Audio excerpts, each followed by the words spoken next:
Hello friends, good evening. You are most welcome to my YouTube channel Branded English. If you visit first, please subscribe the channel. If you like video, please like, share and comments.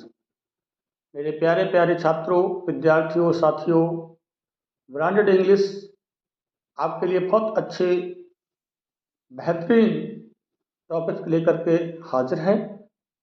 आज हम past indefinite tense discuss करेंगे, जो कि mostly अधिकांश exam में इसी से questions देखने को मिलते हैं। आइए शुरू करते हैं आज का प्यारा सेशन, निवेदन के साथ कि यदि आपने अभी तक चैनल सब्सक्राइब नहीं किया है, प्लीज़ सब्सक्राइब कर दीजिए। वीडियो अच्छा लगे तो लाइक शेयर कमेंट अवश्य कीजिए। सबसे पहले इसकी पहचान देखते हैं कि किस तरह से इस टेंस के वाक्यों को हम पहचानेंगे।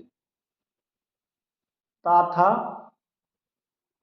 ई थी, ते थे, आ, ई, ए, etc words and in Hindi sentence. यदि हमारे ये सभी वर्ड्स ता था, ती थी,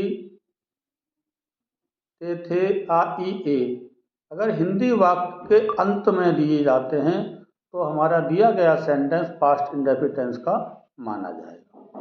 दूसरा है work completed in the past, और इस टेंस से इस बात का भाव प्रकट होता है कि जैसे मान लीजिए कार्य पास्ट में पूरा हो चुका है, मतलब कोई कार्य पहले ही पूरा हो चुका है, इसका भाव प्रकट होता है। ये तो पहचान रही। अब आगे देखते हैं affirmative sentence.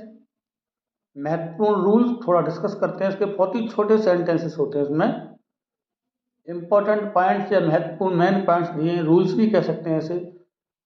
B second all types of subjects, चाहे हमारा एक वचन सब्जेक्ट है चाहे बहुवचन है, सभी प्रकार के सब्जेक्ट के साथ क्रिया की सेकंड फॉर्म का प्रयोग करते हैं या वर्ब की सेकंड फॉर्म का प्रयोग करते हैं। ये इसका रूल है, केवल एकमात्र रूल है और कोई रूल नहीं। एग्जाम्पल पर आते हैं, सीधा सीधा देखते हैं। तो फर्स्ट एग्जाम्पल हमारा लिया है हमने, वह विद्यालय गया। अब देखिए गया, गया आ गया, गया, किया, लिया, दिया, पिया, ये सब इनमें आ रहा है। पढ़ाई, उड़ाई, लड़ाई, ये सब सेंटेंस में ई आ रहा है।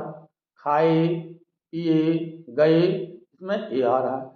तो आ, ई, ए का भाव ही प्रकट होता है। वह विद्यालय गया अर्थात पहले ही जा चुका है, काम पूरा हो गया इसका। तो सब्जेक्ट के रूप में हमारा वह है, और उसमें एक वचन बहुवचन का कोई मतलब नहीं है, तो सब्जेक्ट आ गया ही। अब पीछे से बनाएंगे, गया, गया की सेकंड हो जाएगी, वर्ब की सेकंड फॉर्म होती है वेंट, विद्यालय की टू स्कूल। अब देखिए go, went, gone, first form, second form और थर्ड फॉर्म। तो हमें ये सेकंड फॉर्म का प्रयोग करना होगा। ही वेंट टू स्कूल, वह विद्यालय गया, जाने के सेंस में टू का प्रयोग करते हैं। दूसरा एग्जाम्पल देख लेते हैं माय डियर स्टूडेंट्स।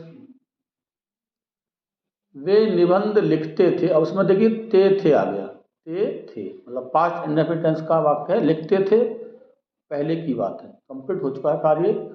अब वे बहुवचन हमारा सब्जेक्ट है, इससे कोई मतलब नहीं है, चाहे सिंगुलर है चाहे प्लूरल है, सभी के साथ क्या लगाएंगे, वर्ब की सेकंड फॉर्म। तो दे आ जाएगा वे की अंग्रेजी, लिखने की अंग्रेजी।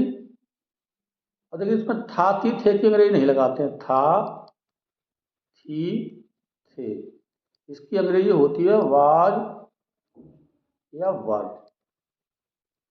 था, थी, थे, देखिए डबल थी लग गया। ये सब इसकी इंग्लिश क्या होगी, हमारी वाज वर होती है, लेकिन इसका प्रयोग हम नहीं करते हैं। समझ में आ गया, वाज वर का प्रयोग नहीं करेंगे, बल्कि सेकंड फॉर्म का प्रयोग करेंगे, इस चीज से हमारा सेंस निकलेगा।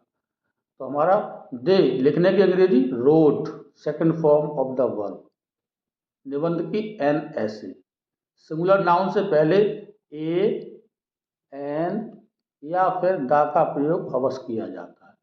तो अगर हमारा वॉवल से शुरू हो कोई नाउन तो हम एन लगाएंगे, कॉन्सोनेंट से शुरू हो तो ए लगाएंगे, इसका ध्यान रखेंगे। अब इसकी फॉर्म की बात करें तो फर्स्ट फॉर्म होती है my dear student right, second form इसकी होगी रोट, और थर्ड फॉर्म होती है मेरे प्यारे विद्यार्थियों रिटन। तो ये सेकंड वाली फॉर्म का यूज हम करेंगे, दे रोट एन ऐसे। ये हमारा कंप्लीट हो गया, समझ में आ रहा होगा। अगला सेंटेंस देख लेते हैं। उसने कल खाना पकाया। देखिए पकाया, या आ गया, आ पकाया, आया काया गया। सब्जेक्ट उसने सी, ही भी बना सकते हैं, लेकिन सी खाने के सेंस में लेडीज को प्रीफर करिए। सी पकाने की अंग्रेजी सेकंड फॉर्म होगी कुक, कुक होती है फर्स्ट फॉर्म, सेकंड हो जाएगी कुकड। फिर फूड, अब कल की अंग्रेजी हो जाएगी यस्टरडे। सी कुकड फूड यस्टरडे। ठीक, इसमें कल है, कोई मतलब समय दिया जाता है, ज़्यादातर ये भी आ सकता है, जैसे 2000, सन 2000 में उसने हाई स्कूल किया, तो या उसने लाल किला देखा, तो ईयर भी आ जाते हैं कभी कभी, है ना। ये आराम से बन जाएंगे। इसका फॉर्मूला इस तरह से बनेगा, फॉर्मूले के बाद चेक कर लेते हैं। सबसे पहले हम सब्जेक्ट रखते हैं, फिर वर्ब की सेकंड फॉर्म लाते हैं, उसके बाद ऑब्जेक्ट रखेंगे, और फिर अदर वर्ड्स। अदर वर्ड्स में जैसे कोई भी हमारा एडवर्ब होता है, जैसे कल की अंग्रेजी अदर वर्ड्स के सेंस में थी, इस तरह से हमारा फॉर्मूला बन जाएगा। निगेटिव सेंटेंस की बात करें मेरे गाइस, इंपॉर्टेंट पॉइंट्स है इसमें। Did not after the subject, subject के बाद क्या लगाना है हमें, डिड नॉट का प्रयोग करना। क्या लगाना है my dear, did not. B1 all type of subject. अब देखिए अफर्मेटिव में तो बी सेकंड लगाते थे, और नेगेटिव और इंटरोगेटिव में क्या लगाएंगे, हमारा B1 का प्रयोग होगा, चाहे एक वचन सब्जेक्ट है चाहे हमारा बहुवचन सब्जेक्ट। समझ में आ गई बात, ये हमारा रूल हो जाएगा। फटाफट एग्जाम्पल देख लेते हैं। वह कपड़े नहीं धोती थी, तो आ गया थी की अंग्रेजी लगानी नहीं है, सब्जेक्ट आ जाएगा सी। अब डिड नॉट लगाएंगे, चाहे एक वचन है चाहे बहुवचन, सबके साथ क्या लगाएंगे, डिड नॉट। सब्जेक्ट के बाद डिड नॉट का प्रयोग करते हैं।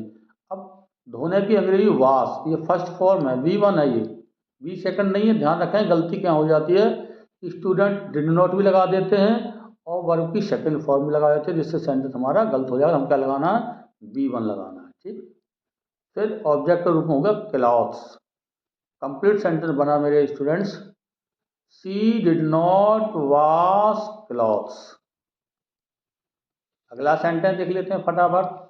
उसने कल गाना नहीं गाया। अब गाया, गाया यहाँ पे गाया वर्ड पढ़ेंगे, गया कर दिया, टाइपिंग मिस्टेक है ये पढ़ेंगे गाया।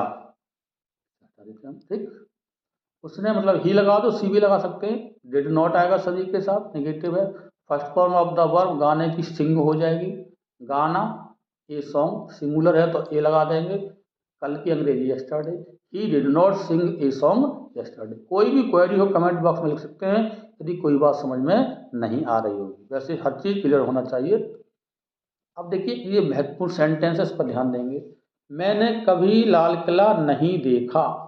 अब देखिए कभी और नहीं, ये निगेटिव सेंस देता है। जब नेवर है हमारा, तो नेवर के साथ 20 सेकंड लगाएंगे, ध्यान रखें, ये महत्वपूर्ण रूल है, इसका याद रखें। नेवर के साथ वर्ब की सेकंड फॉर्म का प्रयोग करते हैं, इसमें डिड नॉट नहीं लगाते हैं, नेगेटिव में हम बताया था। तो देखिए कैसे बना है, आई, मैंने मतलब आई, कभी नहीं की अंग्रेजी आएगी नेवर। अब सेकंड फॉर्म देखा, देखने की अंग्रेजी होगी सा, SAW। फर्स्ट फॉर्म होती है सी, सेकंड होती है सा, और थर्ड फॉर्म हो जाएगी सी। तो हमें सेकंड वाली फॉर्म इसमें लगाना है। आई नेवर सा द रेड फोर्ट। अब देखिए लाल किला, इससे पहले द लगाया है, तो कोई भी हमारा हिस्टोरिकल मोन्यूमेंट होता है या बिल्डिंग्स होती है, उससे पहले आर्टिकल द का प्रयोग अवश्य करते हैं, ये भी ध्यान रखना है। लाल किला, ताजमहल, बाबरी मस्जिद, कोई भी नाम है तो इस तरह से बनाएंगे। आई नेवर सा द रेड फोर्ट, राम मंदिर। ठीक, ये आपको समझ में आ गया। अब फॉर्मूला थोड़ा देख लेते हैं। Subject did not, B1 verb की फर्स्ट फॉर्म, ऑब्जेक्ट और अदर वर्ड्स। और देखिए दूसरा फॉर्मूला हम मेंशन कर दे रहे हैं यहाँ पर, सब्जेक्ट शॉर्ट में लिख दे रहे हैं नेवर। देखिए नेवर वाला आ जाता है, कभी नहीं के लिए नेवर लगाएंगे, never plus B second plus object plus other verb.